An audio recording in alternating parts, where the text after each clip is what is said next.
नमस्कार और हेलो दोस्तों, स्वागत है आपका बेस्ट टेक ट्यूटोरियल में। आज हम सीखने वाले हैं कंप्यूटर प्रोग्रामिंग भाषा के बारे में। यह क्या होती है, ये कितने प्रकार की होती है और इनको सीखने के फ़ायदे क्या क्या हैं और इनकी विशेषताएं क्या क्या हैं। चलिए शुरू करते हैं। A computer language is a computer language specially design to communicate with computers. एक प्रोग्रामिंग भाषा एक कंप्यूटर की भाषा होती है जो कि बनाई जाती है कंप्यूटर्स के साथ कम्युनिकेशन या वार्तालाप करने के लिए। दोस्तों, हम सभी जानते हैं कि आमतौर पर जो भाषा होती है वो एक माध्यम होता है हमारा एक दूसरे के साथ बातचीत करने का, हमारे विचारों को व्यक्त करने का। उसी प्रकार से एक प्रोग्रामिंग भाषा एक कंप्यूटर की भाषा होती है जिससे हम कंप्यूटर के साथ कम्युनिकेशन करते हैं। हमारे दिमाग में जो जो टास्क आते हैं वो हम कंप्यूटर से करवाना चाहते हैं और इसके लिए हम अपने इंस्ट्रक्शंस कंप्यूटर को देते हैं और इन इंस्ट्रक्शन को फॉलो करने के लिए हमें जो माध्यम चाहिए वो होता है प्रोग्रामिंग लैंग्वेज। चलिए थोड़ा और इसके बारे में जानते हैं। Programming languages is useful for create programmes.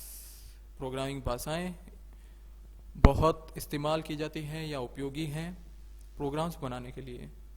To control the behaviour of computers, computers के बिहेवियर को या उनके व्यवहार को नियंत्रित करने के लिए। And to make them perform our desiring task, और उनसे वो करवाने के लिए जो हम चाहते हैं। जैसे कि मान लीजिए, एग्जांपल ले लीजिए, हम सी लैंग्वेज के अंदर प्रिंटिंग पैटर्न्स करवाना चाहते हैं, 2 की, 4 की, 5 की, या जो भी हम चाहें उसकी टेबल्स शो करवाना चाहते हैं, प्रिंट करवाना चाहते हैं। कोई सीरीज शो करवाना चाहते हैं, चाहे फिबोनाची सीरीज हो, आर्मस्ट्रॉन्ग नंबर्स हो या नॉर्मल सीरीज हो। मेकिंग गेम्स वगैरह बनाने के लिए भी कंप्यूटर प्रोग्राम्स ही यूज़ आते हैं। जैसे कि आमतौर पे आपने काफ़ी गेम्स खेले होंगे, जैसे GTA San Andreas, Mario, GTA San Andreas के अलावा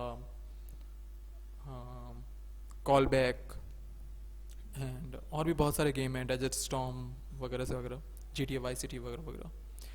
तो ये सारे और सॉफ्टवेयर्स बनाने के लिए। ठीक है जी। चलिए तो हम इसके आगे चलते हैं। Programming languages are of 2 types. Programming भाषाएं आमतौर पर 2 तरह की होती हैं। पहली होती है लो लेवल लैंग्वेजेस और दूसरी होती है हाई लेवल लैंग्वेजेस। चलिए जानते हैं इनके बारे में, कुछ और ज़्यादा अध्ययन करते हैं। Low level languages. Low level languages are closer to computers. Computers के काफ़ी नज़दीक होती हैं। कैसे होती हैं इसके बारे में और जानते हैं। Their main job is to operate, manage and manipulate the computing hardware and components. इनका जो मुख्य काम होता है वो होता है ऑपरेट करना, व्यवस्थित करना और संशोधन करना कंप्यूटर के हार्डवेयर्स के साथ में कंप्यूटिंग करने के लिए।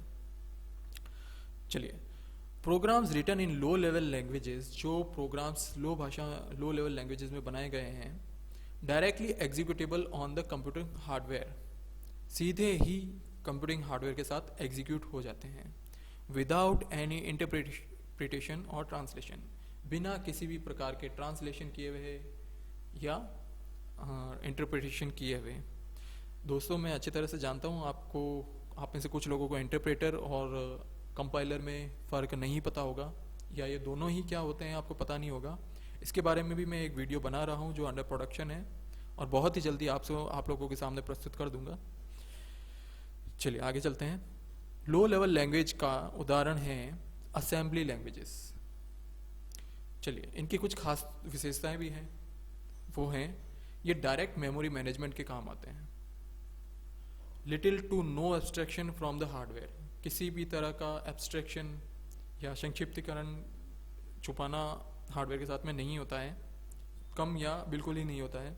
रजिस्टर एक्सेस, रजिस्टर्स एक प्रकार के हार्डवेयर कंपोनेंट्स होते हैं जो कि मेमोरी रखने का काम करते हैं, और इनकी परफॉर्मेंस सुपर्ब होती है। वो तो होनी है क्योंकि डायरेक्ट ही आप हार्डवेयर के टच में आ रहे हो, बीच में कुछ मीडिएटर नहीं है, तो ऑब्वियस टाइम बचेगा और ये फास्ट होगी। चलिए आप जानते हैं हाई लेवल लैंग्वेजेस के बारे में। High level languages are design to be used by human operator और द प्रोग्रामर्स। हाई लेवल भाषाएं खास तौर पर बनाई गई हैं इंसानों के द्वारा ऑपरेट करने के लिए, चलाने के लिए, या प्रोग्रामर्स के लिए, उन्हें प्रोग्राम्स बनाने के लिए। They are refer to as closer to humans, मतलब इनको माना जाता है कि इंसान के काफ़ी नज़दीक होती हैं। इन अदर वर्ड्स, दूसरे शब्दों में, देयर प्रोग्रामिंग स्टाइल, उनके प्रोग्रामिंग करने की तकनीक, context is easier to learn, बहुत ही आसान होता है सीखने के लिए, एंड इम्प्लीमेंट, कार्यान्वित करने के लिए। It enables development of a program in much more user friendly and is generally independent of the computer's hardware architecture। इसमें प्रोग्राम का डेवलपमेंट करना यूज़र फ्रेंडली रहता है, ऑब्वियस, क्योंकि आपको पता है हाई लेवल लैंग्वेजेस जो होती है C++, जावा वगैरह जो होती है, तो ये काफ़ी इंग्लिश और फ्रेंच टाइप लैंग्वेजेस होती है जो इंसान बखूबी जानता है, तो उसके ऊपर वो उन काफ़ी वर्ड्स को समझता है, उनकी ग्रामर अच्छे से जानता है, तो उसके ऊपर ज़्यादा आसानी रहती है काम करने में, इसलिए वो उसे यूज़र फ्रेंडली लगती है।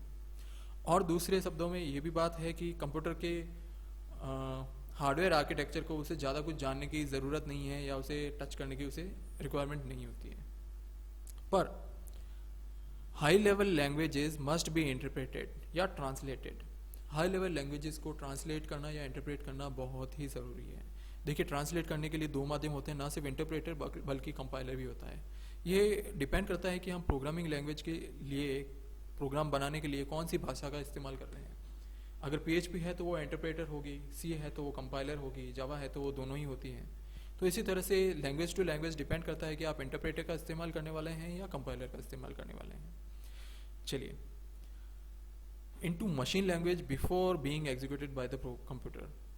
देखिए, थोड़ा बहुत तो मैं आपको अभी बता देता हूँ कि हम जो भी प्रोग्राम हाई लेवल लैंग्वेज में लिखते हैं, जैसे कि हम मान लीजिए C लैंग्वेज का इस्तेमाल कर रहे हैं, तो C भाषा का जब हम प्रोग्राम बनाते हैं तो उसे कंट्रोल F9 के साथ एग्जीक्यूट करते हैं, और जब वो एग्जीक्यूट हो रहा होता है, एक्चुअली वो कंपाइल होता है, तो हमारा जो हाई लेवल लैंग्वेज में लिखा हुआ कोड होता है, जैसे कि हैश इंक्लूड से लेके फिर आप जो भी आप आगे की कोडिंग करते हो, फिर गेट CH और बाद में जो भी आपने प्रोग्रामिंग कर रखी है, तो वो सारा कुछ हाई लेवल लैंग्वेज में होता है। और कंप्यूटर, जैसा कि आप जानते हैं, सिर्फ 0 और 1 को ही समझता है, जो कि मशीन लेवल लैंग्वेज होती है, यानी कि बाइनरी नंबर्स। तो कंप्यूटर्स केवल 0 और 1 को समझता है और हम लिखते हैं हाई लेवल लैंग्वेज में। तो इसके बीच में हमें कुछ न कुछ ऐसा माध्यम चाहिए जो हमारा हाई लेवल लैंग्वेज को 0 to 1 में कन्वर्ट कर दें। इसके लिए हम इंटरप्रेटर या कंपाइलर का इस्तेमाल करते हैं। जब हम C भाषा का बात कर रहे हैं तो उसमें खास तौर पर कंपाइलर का इस्तेमाल किया जाता है। अगर ये PHP होती तो इंटरप्रेटर का इस्तेमाल होता। इसी तरह से दूसरी लैंग्वेजेस में भी ऐसा ही होता है। तो ये कुछ इसी तरह से है जैसे हम किसी दूसरी भाषा के इंसान के साथ बात कर रहे हैं, जैसे कि हम जानते हैं कि हम हिंदी बोलते हैं या अंग्रेजी बोलते हैं या कोई रीजनल लैंग्वेज बोलते हैं, तमिल, मारवाड़ी, राजस्थानी, जो भी है, गुजराती, तीसी, और हम बात करना चाहते हैं एक ऐसे इंसान से जो कि फ्रेंच है और उसे हमारी ना तो कोई क्षेत्रीय भाषा आती है, ना ही उसे अंग्रेजी ठीक से आती है। तो इस बीच हम एक ऐसे इंसान को हमारे बीच में लाते हैं जिसे फ्रेंच अच्छे से आती हो और हमारी भाषा भी अच्छे से आती हो। तो इस तरह से वो हमारी मदद कर देता है हमारे उस फ्रेंच इंसान से बातचीत करने के लिए। उसी प्रकार से कंपाइलर और इंटरप्रेटर हमारी मदद कर देते हैं हमारे लिखे हाई लेवल लैंग्वेज कोड को मशीन लेवल के कोड में बदलने के लिए, ताकि हम दोनों का ही काम कहीं अटके नहीं और दोनों का ही काम सुलभता से हो जाए और हमें वो लक्ष्य प्राप्त हो जाए जो हम करना चाहते हैं। चलिए, बता तो मैं चुका ही हूँ कि इनके उदाहरण हैं बेसिक, C++, जावा इत्यादि। चलिए, इनकी कुछ विशेषताओं पे भी ध्यान कर देते हैं। ईजी टू राइट प्रोग्राम्स लिखना काफ़ी आसान होता है और रीड प्रोग्राम्स भी काफ़ी आसान होता है। हाई लेवल लैंग्वेजेस में जिसने प्रोग्रामिंग लैंग्वेज बनाई होती है वही हमें कुछ लाइब्रेरी फंक्शंस दे देता है जो कि हमें प्रोग्रामिंग करने में आसान हो जाता है और हमें ज़्यादा लॉजिक्स नहीं लिखने पड़ते, ज़्यादा एल्गोरिदम्स नहीं बनाने पड़ते और प्रोग्राम काफ़ी छोटा हो जाता है। चलिए, well defined syntax and standard source code. इसमें वेल डिफाइंड सिंटैक्सेस रहते हैं जिससे हम हमारा सोर्स कोड को आसानी से लिख पाते हैं और जिससे हम सभी प्रकार से कोडिंग करना हमारे लिए काफ़ी आसान हो जाता है। चलिए, बात करते हैं easy to learn and easy to find errors. C सीखने में तो आसान है ही है, साथ में इसका एरर का पता करना कि कहीं पे कोई त्रुटियां आ गई है प्रोग्राम के दौरान, तो वो भी हमारे लिए बहुत आसान है। जैसे हम सी लैंग्वेज चलाते हैं तो हमारे सामने ही वो लिखी हुई आ जाती है कि फला फला लाइन के ऊपर कोई एरर है और ये एरर है, तो ये हमारे लिए काफ़ी आसान हो जाता है। और compare to low level language अगर देखा जाए तो लो लेवल लैंग्वेज में तो कोई कंपाइलर या ऐसा कुछ नहीं होता जिसमें वो लिख के देगा आपको कि यहाँ पे कोई प्रॉब्लम या एरर आई है, तो वहाँ पे हमें एरर लो लेवल लैंग्वेज के अंदर हमें खुद ही पता करनी पड़ती है। चलिए, और जैसे मैंने आपको बताया इजी टू लर्न हो गया, वेल डिफाइंड सिंटैक्स हो गया, लाइब्रेरी फंक्शन हमें मिल जाते हैं जिससे कि प्रोग्रामिंग शॉर्ट हो जाती है, और इजी टू राइट प्रोग्राम्स हैं, तो ऑब्वियस लास्ट इसका फीचर अपने आप ही बन गया यूज़र फ्रेंडली होना। तो दोस्तों, आज हमने आपको प्रोग्रामिंग लैंग्वेज के बारे में बताया और हाई लेवल और लो लेवल लैंग्वेज, प्रोग्रामिंग लैंग्वेज क्या होती है, उनकी क्या विशेषताएं हैं, उनकी क्या उदाहरण हैं, उनके बारे में चर्चा की। और अगले ट्यूटोरियल में हम इससे भी आगे जाने वाले हैं जिसमें मुख्यतः मैं आपके सामने कंपाइलर और इंटरप्रेटर के लिए वीडियोस लाने वाला हूं, और उसके बाद हम गहन चर्चा करेंगे पीएचपी के ऊपर। तब तक के लिए बहुत बहुत धन्यवाद। शुभ दिन।